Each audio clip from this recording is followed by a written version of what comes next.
Hello, this is Dr. Stephen Bujno, and welcome to Catholic Moral Theology at St. Joseph's College, Maine. This is U05 Lesson 10, Beauty and Morality, How Beauty Will Save the World.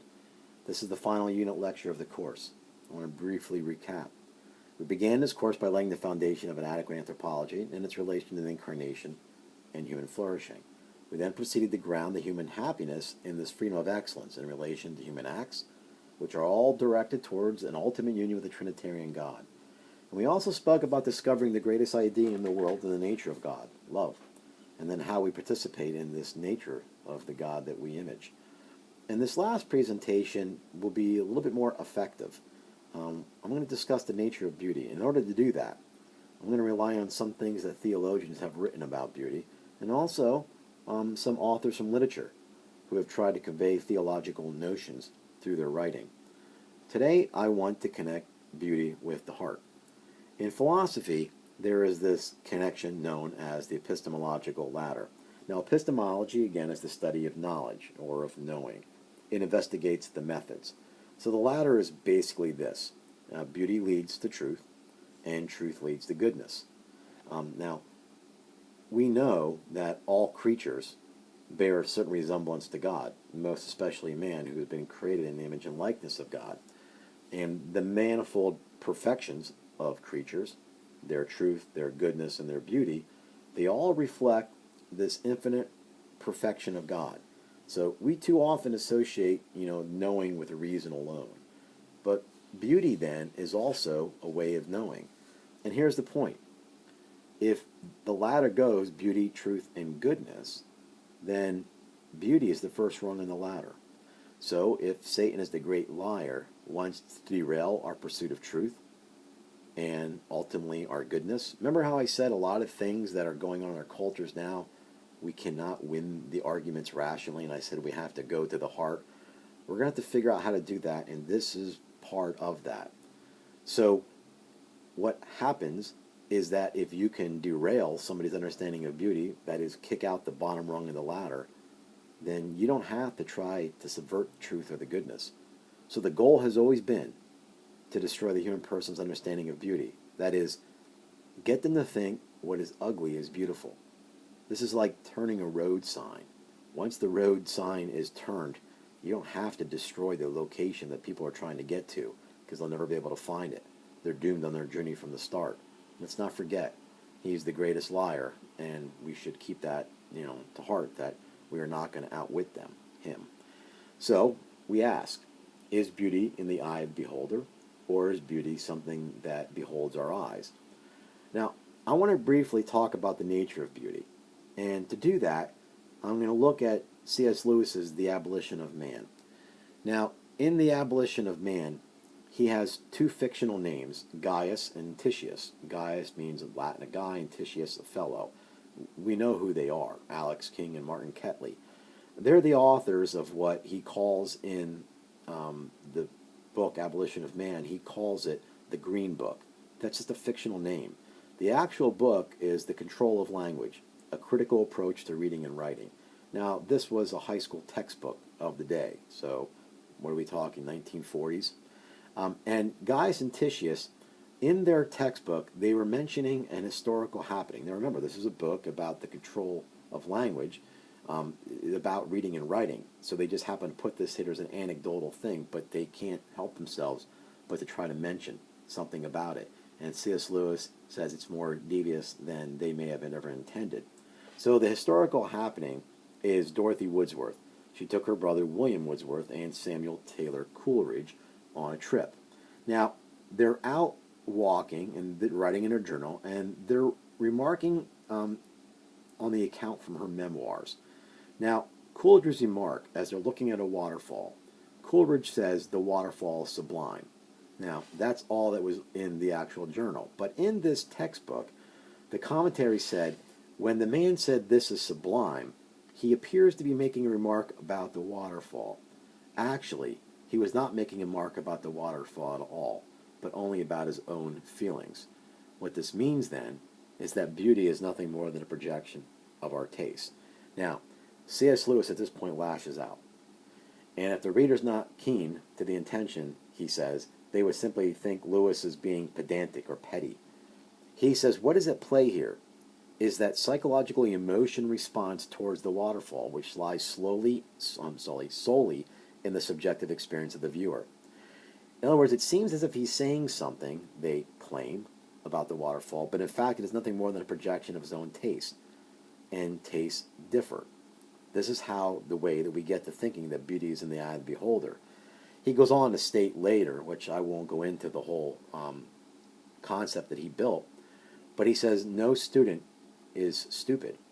If you explain to somebody that there's nothing important being said because it is only that person's feelings and the projections of their experience that they're speaking about, then if that person has their own feelings and projections and that person has their own feelings and their projections, most students are going to realize then this doesn't matter.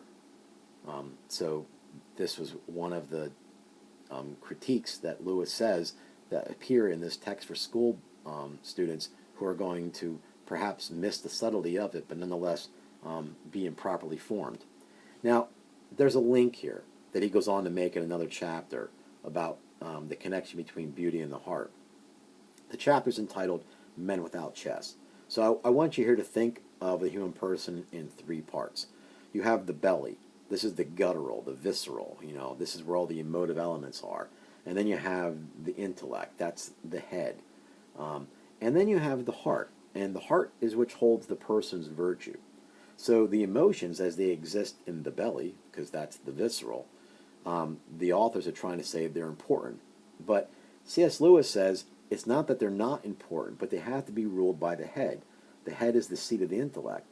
In other words, we shouldn't just do something because it feels good and then rationalize it later. But Lewis says what this does is this makes it appear that men have large heads. In other words, we have big brains. We're so much smarter today than we were years ago. But what he says is their heads are no bigger than the ordinary. He says, in reality, their chests are so atrophied that it makes their heads look bigger. So it's not the intellectuals. In fact, he thinks that's a misnomer. Nor is it the unstrained sentiments. But rather, it's the heart that needs to regulate the intellect and the visceral so that the human person can remain in proper proportion. And that heart, I'm claiming here, and it's not just my claim, that's also where you'll find beauty. So nonetheless, let's talk about beauty and in what way it's objective and in what way that it could be also subjective. In other words, it's objective in the way that it means the same thing for everybody, and subjective in the way that it means something slightly different for everyone. St. Augustine states that a thing is not beautiful because it gives delight. He says that it gives delight simply because it's beautiful. Now you can imagine how he would have answered, if the waterfall was sublime or if not. He'd say, of course it's sublime. And the human person simply recognizes that. Now, for Plato, if you know anything about the allegory of the cave, all the forms, the realities, were outside in this heavenly sphere. And beauty was one of them. So beauty was a perfection, even if we only had access to it here as a shadow. So for Plato, beauty is a real form. He'd say it's a perfection. And he'd say beauty is actually the splendor of truth. Now, with Aristotle, it takes a slightly realist notion, and he refers to beauty as both harmony and perfection. And if you want, think of mathematical ratios found in nature and such. And Augustine, he would call beauty the confession of all creation. So think of how there are those moments in life that they just stop us. Like, it could be the laugh of a young child, it could be something in nature, whatever it might be. There are these sublime, saturated moments that this seem to overtake us. Plato, Aristotle, Augustine, they'd all say that this beauty is a universal notion. It's objective.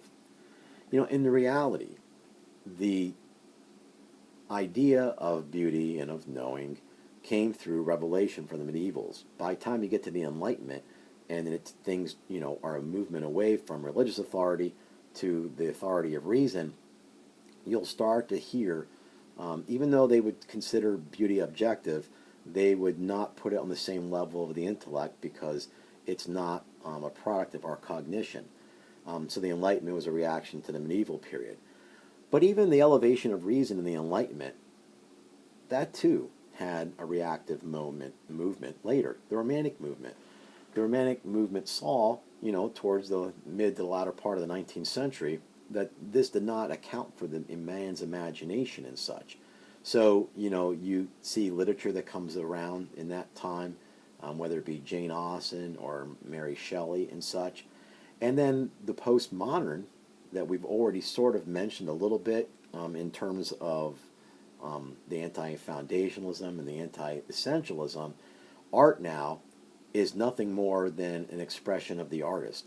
So now we are more concerned with how the artist feels. What was the artist trying to say? And it just seems natural for us. It's, again, the cloudy waters.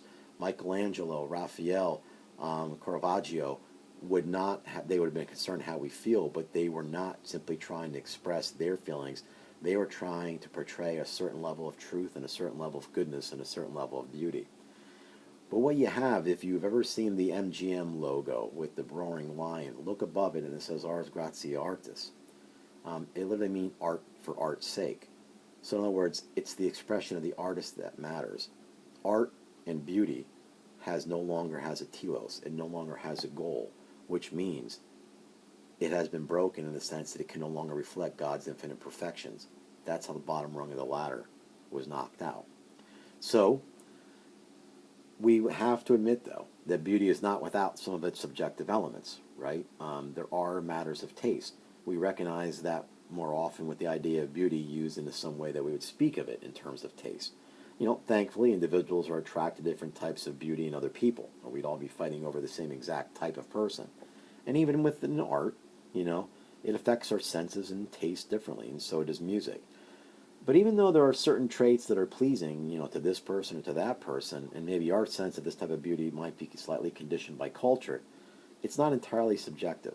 In other words, a person may not like classic art, but few would call Michelangelo's painting in the Sistine Chapel just a matter of taste. And you may not like opera, but few people, whether they understood it or not, would not speak about the duets in the Marriage of Figaro without readily admitting this is beautiful, even if they concede it's not for them personally. So even the subjective experience, what we would refer to as taste, it's not without its objective elements. And for example, if we were to look at this young girl's face, it reveals an interior beauty. I would hardly think that this is something that's subjective. The beautiful eyes, the gorgeous hair, the innocence. You notice we're trying to get beyond just what we see on the surface. The same thing with an ice crystal, a snowflake. There seems to be something what Aristotle pointed out there. There's a harmony to it and a perfection. In each of these, we would probably call these sublime, and we would not say, like the authors in the Green Book were saying, the ones who C.S. Lewis was chastising, it's not just us expressing our feelings about it. So we are going to make the case that if we, between the two, we will choose that there's something to beauty that beholds our eye, and it can and will lead objectively to both truth and goodness. Now, how important is this beauty? This is a basic question that frames the question of beauty and not being subjective or objective in terms, yet it can illustrate its importance. So I want you to think about this question. Ask yourself, can you live without beauty? Now, you might find that to be an odd question. I want you to try to imagine what your life would be like without beauty. Now, Fyodor Dostoevsky, the great Russian novelist, he said in the 4th chapter of his work, Possessed, and I'll read it. He says, Shakespeare and Raphael, they are more precious than the emancipation of the serfs. They are more precious than nationalism, more precious than socialism, more precious than the young generation, more precious than chemistry, more precious than almost all humanity, because they are the fruit, the real fruit of all humanity, and perhaps the highest fruit that can be. Let me tell you, without the English, life is still possible for humanity. Without Germany, life is possible. Without the Russians, it is only too possible. Without science, without bread, life is possible. He says, only without beauty is it impossible, for there will be nothing left in the world. Now, we might be able to imagine our lives in destitution or even terrible times of discomfort and pain. But however, beauty has a way of carrying the soul through those times. We might actually, as Dostoevsky wrote, prefer that to a life of wealth and perfect health void of beauty. But we need to say more about what beauty is and in what manner it has been lost in our own time and our culture. So we're going to be talking here about redeeming beauty, and by that I mean recapturing it. So maybe the question to ask is, what takes beauty out of our lives? Now, would you be surprised if I were to tell you that what takes beauty out of our lives is distraction? Remember the great liar. Diversion is a liar's best form of deceit. So think how often, we might try to live in the past, whether it's focusing on our failures or wanting to hold on to something wonderful that's in the past, either way. And when we try to live in the future, whether it's, imagining what will make us happy at some time that has not arrived or maneuvering for some future advantage, we hope that the present will provide. Each of these times, we rob ourselves of the present time. In other words, these are the distractions that don't allow us to live in the moment. We're never present with ourselves, or especially with others that we love. So these future fantasies or past failures, they strangle us in fear. And there's a certain paralyzing effect it has on us as persons. How much time do we actually spend worrying about future things that are so vague to us, or our past mistakes which we cannot change? So here I've only briefly addressed beauty as being subjective and objective, as in the eye of the beholder, the beholden of the eye, and the importance of beauty in our own lives and our culture. But now I want to introduce you to God's vision of beauty and creation as it's presented back in the creation mythos of Genesis, which we used to try to explain how we are made in God's image. Now, in the course of the priestly creation mythos, God declares his creation good. So at the end of the sixth day, Scripture reads that, "And God saw everything that he had made, and behold, it was very good. And there was evening, and there was morning, and there was a sixth day." Now, this Hebrew word for good is tov, and it's typically translated as good, and that's its meaning. But it could also be understood to mean beautiful, or even in its nuanced meaning, we can say it's functioning as it was meant to be. In other words, everything is created as it was meant to function. So when God was done, he literally says everything is in right order. That's how we can understand this. Creation understood as being in right order. So the relation between God and man, amongst humans themselves, between humans and all their aspects of creation, everything was correct. He literally says it was good. And another way that a person could say it is that it was beautiful. In other words, it was as it was created to be. We retain traces of this meaning, right? It's beautiful in our colloquial expressions today. You think of somebody in a football game makes a perfect catch, where we say, that was beautiful. If you had a plan and everything worked out as it was meant to be, what do you say? This worked out beautiful. So we often say that when everything just works out as it should, and as we hoped, that it is beautiful. So this is how we can understand goodness and beauty and as in right order. So then our goal, because we know that this was lost after the fall, is the redemption of the beauty. And the point is that one cannot be led to goodness or truth if we have a distorted vision of this beauty. So without redeeming beauty, we cannot see things as the way that they were meant to function. The fact of this is that something that was meant for the human person and is now missing, it leads each of us for some spiritual longing. So what do? We have this joyful sorrow. It's sort of like a thirst for a joy that simply cannot be filled, so far away from our home, which is union with the Trinity. So God takes the initiative. He enters into this loving conversation with us, his creation. But this is done at the level of our heart. Remember, the mediator between the intellectual and the visceral, the center of man's being. Now, the reality is, I said how distraction is the enemy against this. It's because the antidote is silence. As a modern people, we hate silence. We would often rather be anywhere else except alone with our own thoughts. We try to get outside of ourselves with every opportunity.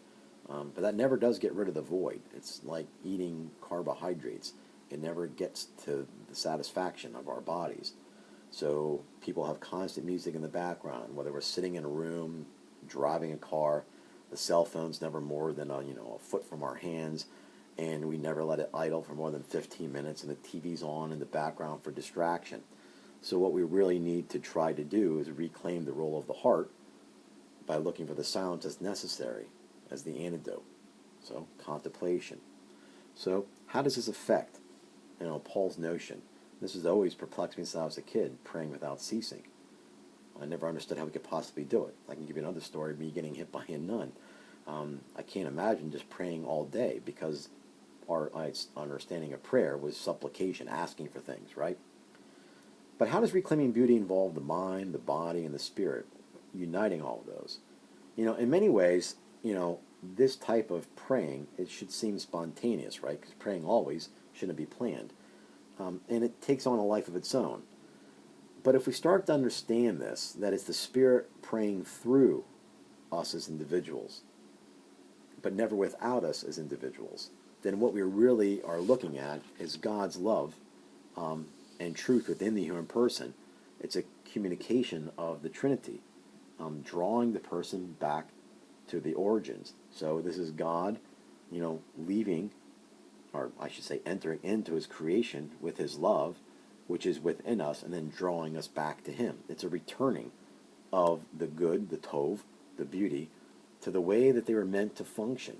And in this way, then, the prayer moves from the mind to the heart, and could be without ceasing.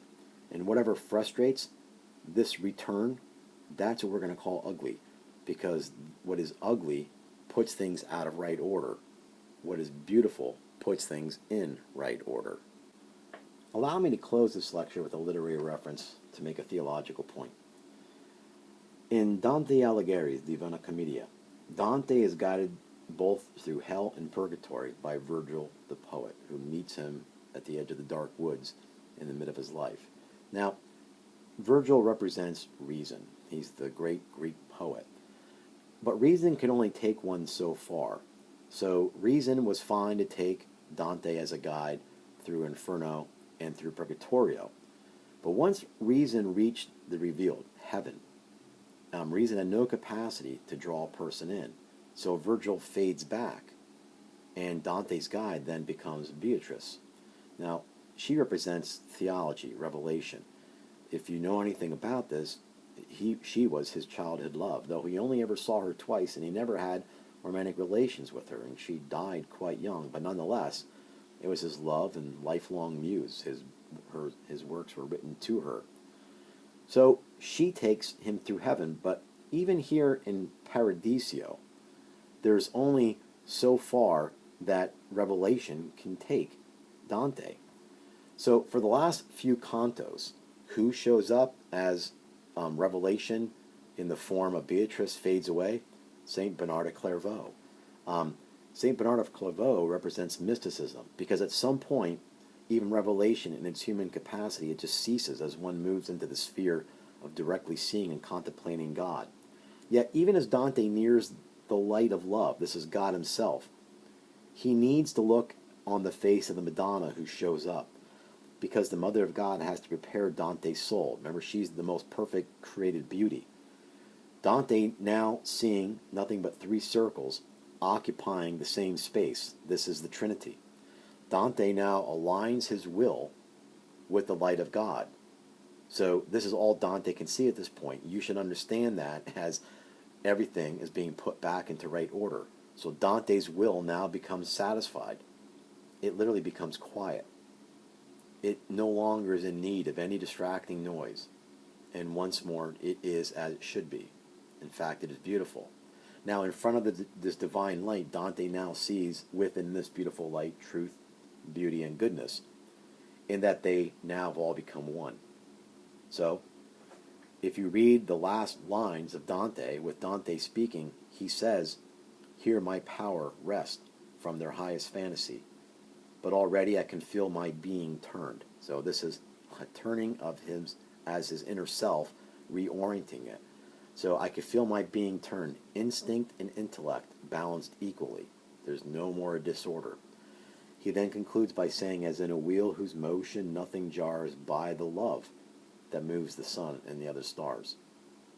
Now, Dostoevsky, once more in the Brothers Karamazov, he goes on to state, that the awful thing is that beauty is mysterious as well as it's terrible. He said God and the devil, they are fighting there over beauty. And where is the battlefield? The heart of the human person. Now, the weapons used on this battlefield are not outright lies, because we could discover those, right? Rather, they are counterfeits. So, beauty no longer is seen as anything more than titillation. We just like to be, moved, have our emotions stirred. And if beauty can be sold to the culture as nothing more than something that excites the senses, then we'll be inebriated by pleasure and also the temporal goods, rather than satisfied with what only truth and goodness can fulfill. So the genuine satisfaction of our being, it's traded for the seduction of fulfilling our own egos. And the beauty of the Lord's passion, death, and resurrection overcomes that error of the human person, those of us made, all of us made in the Imago Dei. But that's the bottom rung of the ladder. So it's important that this beauty reaches our heart, which is our inner being. In that way, perhaps truth and goodness do not. In other words, beauty has a way to reach us directly, perhaps in a way that truth and goodness do not. But as the bottom rung, it leads us to truth and goodness. Pope Francis states, beauty, as much as truth and good, leads us to God, the first truth, the supreme good, and beauty itself. But beauty means more than the truth or the good. To say that something is beautiful is not only to recognize it intelligible and therefore lovable, but also in specifying our knowledge, it attracts us. It captures us with a ray capable of igniting marvel. So we began this course with an adequate understanding of the human person. It should be evident now how central this is to Catholic morality. And we also connected morality to an understanding of happiness that in itself can only be comprehended as to live beautifully, which is the life of grace in and with Christ. So I thank all of you who have participated in this course and watched this video. And I hope the many fond reflections that you offer, both in your writings and your posts, are enriching both to me and to your fellow classmates. I truly hope that you have found this both intellectually stimulating and spiritually enriching. Thank you for listening.